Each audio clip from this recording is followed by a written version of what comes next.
मैं हूँ मेव, goth movie की स्कूल में एक सबसे अनोखी। आगे बढ़ने से पहले प्लीज लाइक और सब्सक्राइब करें। मैं बचपन से ही अलग थी, बच्चे आपस में खेलते और मैं हॉरर मैराथन्स करती। भूतों वाली पिक्चर्स, भूतों की कहानियाँ, भूतों वाले कपड़े, जो भी हो मुझे बहुत पसंद था। पर ये चीज हर किसी को पसंद नहीं आती थी। जैसे जब मैं 15 साल की थी तो एक क्यूट से लड़के ने मुझे डेट के लिए पूछा। मैंने बोला चलो एक हॉरर मूवी देखने चलते हैं। बड़ी गलती कर दी। पूरी मूवी में मेरे कंधे से चिपक कर भैं भैं करके रो रहा था। कितनी बकवास डेट थी यार। अपनी शर्ट से उसका आंसू धोने के लिए मैं बाथरूम में जा रही थी कि अचानक से एक लड़के से टकराई और हर तरफ कोल्ड ड्रिंक फैल गई। देख कर चला करो, क्या तुम अंधे?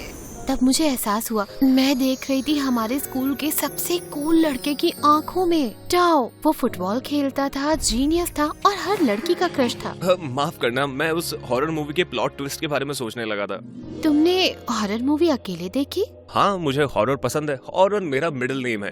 एक्चुअली मिडिल नेम जंग है। तुम मेरी बात समझ रही हो ना? ओके, वो अजीब था पर बिल्कुल मेरे जैसा अजीब। उसे भी हॉरर बहुत पसंद था। हम दोनों को हार्ड मेटल म्यूजिक और एक जैसी किताबें पसंद थी। जितना मैं उसके साथ समय बिताती लगता कि वो मेरे यांग का यन है, एक दोस्त की तरह। मतलब उसके जैसा लड़का मेरे जैसी लड़की के साथ। Oh please. एक रात हम घास पर लेटकर तारों की तरफ देख रहे थे कि अचानक ताऊ ने मेरा हाथ पकड़ा और मेरी धड़कन रुक सी गई। मेव, तुम बाकी लड़कियों से बहुत अलग हो। अब एक अच्छी तरह से। तुम अमेजिंग हो। और फिर उसने मुझे किस किया। मेरे दिल में तो पटाखे फूटने लगे थे। मेरी गर्लफ्रेंड बनोगी? हाँ, मुझे लग रहा था मेरी लॉटरी लग गई है। महीनों तक हम एक फेमस कपल थे और उससे मुझे बेहद प्यार होता जा रहा था। मैं तो आई लव यू कहने को तैयार थी, पर सोचा ये भूतिया घर में कहूँगी जहाँ हम अगले हफ्ते जा रहे हैं। ये बिल्कुल परफेक्ट होगा। और उस रात जब आखिरकार मैंने कहा आई लव यू टाओ, उसने परेशानी से मुझे देखा और कहा मुझसे और नहीं हो रहा, मुझे तुमसे ब्रेकअप करना है। हाँ, अच्छा मजाक है। मैं सीरियस हूँ मेव।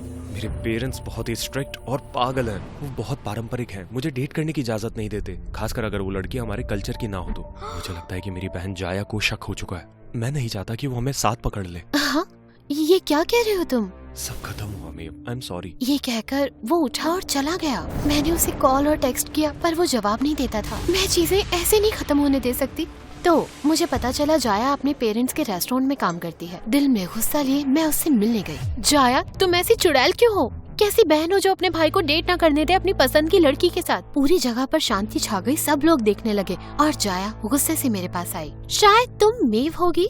देखो, यहाँ तमाशा मत करो। अब वो तुम्हारा बॉयफ्रेंड नहीं है, बस बात खत्म। क्योंकि वो डरता है कि कहीं तुम पकड़ ना लो। तुम नहीं समझोगी, हमारी परंपरा ही हमें ताकत देती है। ये उसे पहले सोचना चाहिए था। मैंने गुस्से में उसे धक्का दिया। तुम्हारी इतनी हिम्मत! वो मेरी तरफ आई और हम दोनों लड़ने लगे। एक दूसरे के बाल खींच रहे थे कि उसने कहा मैं तुम्हारी तरफ हूँ इडियट। मेरे पेरेंट्स यहाँ आ गए हैं और वो हमें देख रहे हैं। हम इसके बारे में यहाँ बात नहीं कर सकते, तो जाओ बेवकूफ। तो उसे छोड़कर मैं घर भागी। लड़ाई से अभी भी हिली हुई थी। फिर शाम को जाया का कॉल आया। मैं तुम्हें सच नहीं बता सकती, पर तुम्हें जानना होगा कि मेरे पेरेंट्स वाकई बहुत बुरे हैं। टाओ ने तुमसे दूरी बनाई है क्योंकि वो नहीं चाहता कि तुम हमारे झमेले में फंसो। वो तुम्हारी परवाह करता है। तुम बस उसे कुछ हफ्ते दे दो ये संभालने के लिए, प्लीज। तब तक उससे दूर रहना। वो तुम्हारे साथ नहीं देखा जा सकता। मन तो नहीं था, पर टाओ से दूरी बनाने के लिए मैं मान गई। चिंता तो थी, पर उम्मीद भी कि जल्द ही वापस आकर वो मुझे सब समझाएगा। अगले कुछ हफ्तों में जाया और मैं अक्सर मिलने लगे और हमें काफी दोस्ती हो गई। एक दिन मैं पार्क के बेंच पर अकेली बैठी हुई थी। टाओ को मिस करते हुए अपने आंसू रोक रही थी कि तभी जाया मेरे पास एक गिफ्ट बॉक्स लेकर आई। उसमें था एक हॉरर थीम का ब्रेसलेट जो बिल्कुल मेरे स्टाइल का था। बुरे दिनों में याद रखना तुम अकेली नहीं। हफ्तों में पहली बार मैं मुस्कुराई और उसे गले लगा लिया। जाया की दोस्त बनना मुझे पसंद था, पर पता नहीं ऐसा क्यों लग रहा था कि कुछ तो गड़बड़ चल रही है। वो टाओ के साथ मेरे ब्रेकअप के बारे में कुछ बता नहीं रही थी और अपने पेरेंट्स के बारे में भी बस इतना ही कहती कि वो खराब है और वो उनसे नफरत करती है। कोशिश की कि इस बारे में ज्यादा ना सोचूं, पर एक शाम मेरा जी मचल रहा था। मुझे टाओ से मिलना था। मैं उसकी शिफ्ट के दौरान उसके पेरेंट्स के रेस्टोरेंट गई, पर वहाँ वो मुझे दिखा एक लंबी सी टेबल पर बहुत सारे लोगों के साथ बैठे हुए, जिसमें जाया भी थी। उसके साथ थी एक सुंदर सी लड़की जिसकी उंगली में वो अंगूठी पहना रहा था। मुझे लग रहा था गुस्से से फूट पड़ूंगी मैं। खुद को वहाँ जाने से रोक नहीं पाई मैं। मुझे देखते ही टायो और जाया अपनी कुर्सी से कूद पड़े। यहाँ चल क्या रहा है बताओगे?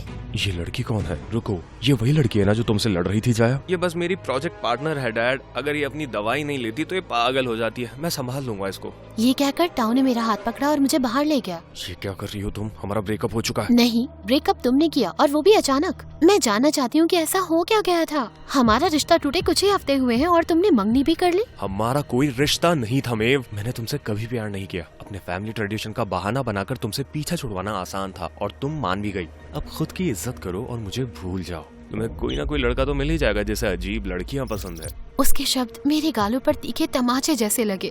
मैं उसे देखती रही और कुछ बोल नहीं पाई और फिर मैं बस भागने लगी। कुछ ही देर के बाद किसी ने मेरा नाम पुकारा। मुड़कर देखा तो जाया रेस्टोरेंट के पीछे की गली से आ रही थी। मीव रुको, वो तुमसे झूठ बोल रहा है। झूठ बोल रहा है? मैंने उसे दूसरी लड़की के साथ मंगनी करते हुए देखा अपनी आँखों से। उसने कहा उसने मुझसे कभी प्यार नहीं किया। मुझे ये बोल के कि उसे मेरी परवाह है। कौन सा अजीब खेल खेल रही हो मेरे साथ? ये कॉम्प्लिकेटेड है। सही समय आने पर मैं तुम्हें सब बता दूंगी। ये सब कुछ ये हमसे बड़ा है। मेरा भरोसा करो।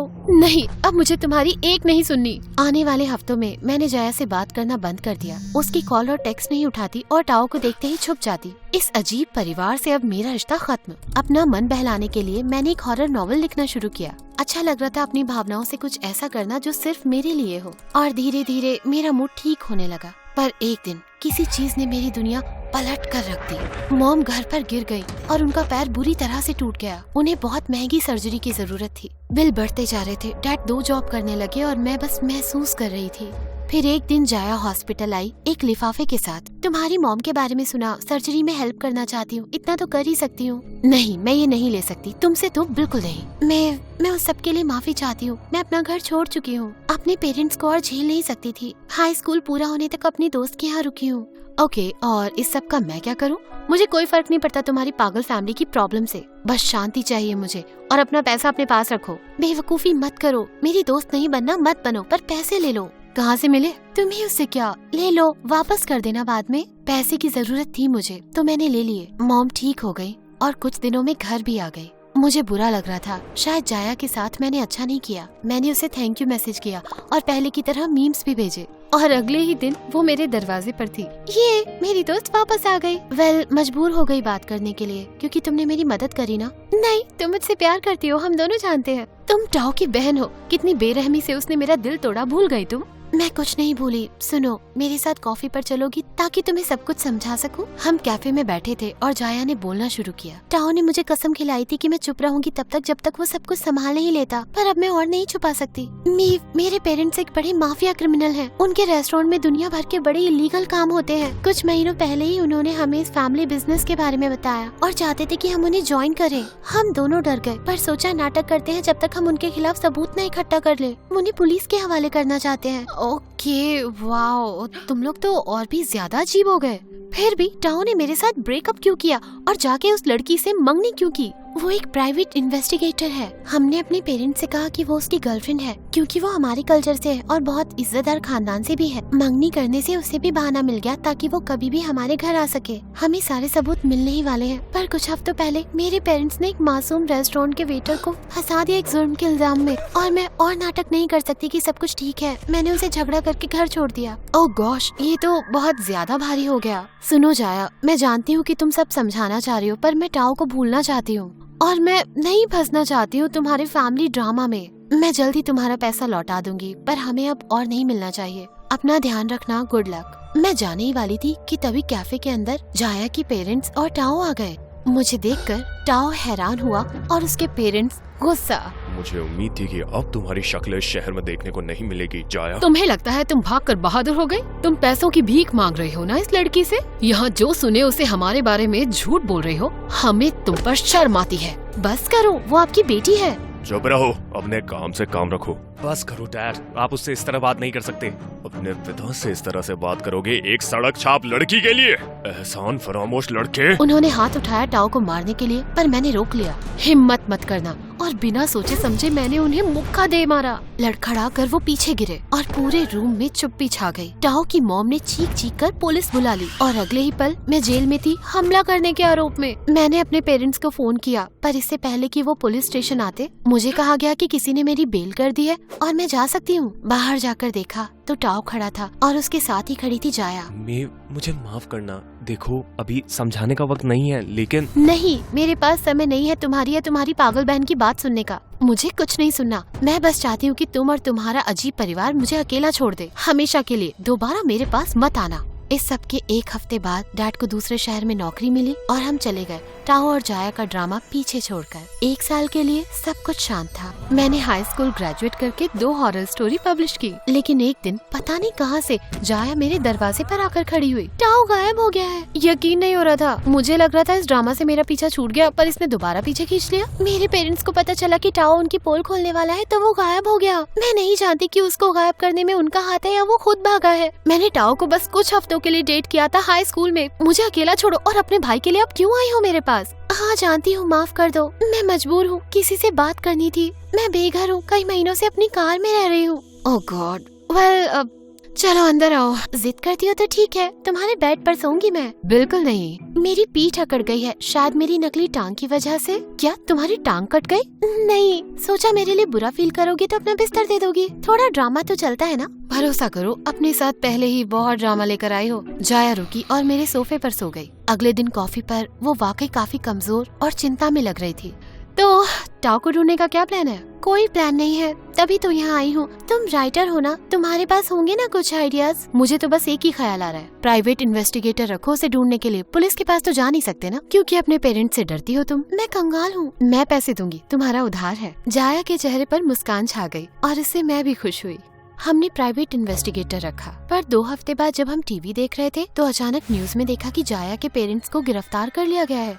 बहुत सारे इल्जाम लगे हैं उन पर। पहले तो हैरानी से कुर्सी से खड़े हुए और फिर एक्साइटमेंट में कूदने लगे। टाओ ने कर दिखाया। ओह माय गॉड, सच में कर दिखाया। मैंने जाया को गले लगाया और हम दोनों खुशी से रोने लगे। कुछ दिनों के बाद टाओ मेरे दरवाजे पर आया। वो पतला हो गया था, काफी कमजोर लग रहा था। टाओ कहाँ थे तुम? पता है कितने परेशान हो गए थे हम, मुझे लगा तुम मर गए हो। मुझे छुप कर रहना पड़ा। बता भी नहीं सकता कि हमारे पेरेंट्स ने मुझे कैसे टॉर्चर किया ताकि मैं अपना मुंह बंद रखूं, लेकिन मैं भाग निकला और फाइनली पुलिस को सबूत दे दिए। क्या ये सब वाकई खत्म हो चुका है?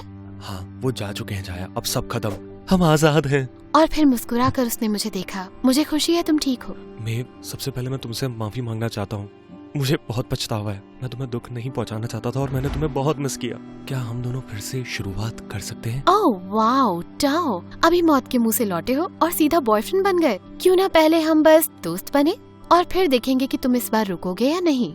वो बस नाटक कर रही है, उसे पसंद है हमारा फैमिली ड्रामा। ये उसकी लाइफ को थोड़ा स्पाइसी बनाता है। ओह प्लीज, मेरी लाइफ बहुत स्पाइसी थी तुम्हारी माफिया सोप ओपरा के बिना। पर मानना तो पड़ेगा कि तुम दोनों चीजें इंटरेस्टिंग रखते हो। खैर, क्या तुम एक कप कॉफी पीना चाहोगे टाओ? हाँ बिल्कुल। जाया हंसते हुए किचन में गई। टाओ और मैं एक दूसरे को देखकर मुस्कुराए और उसके पीछे गए।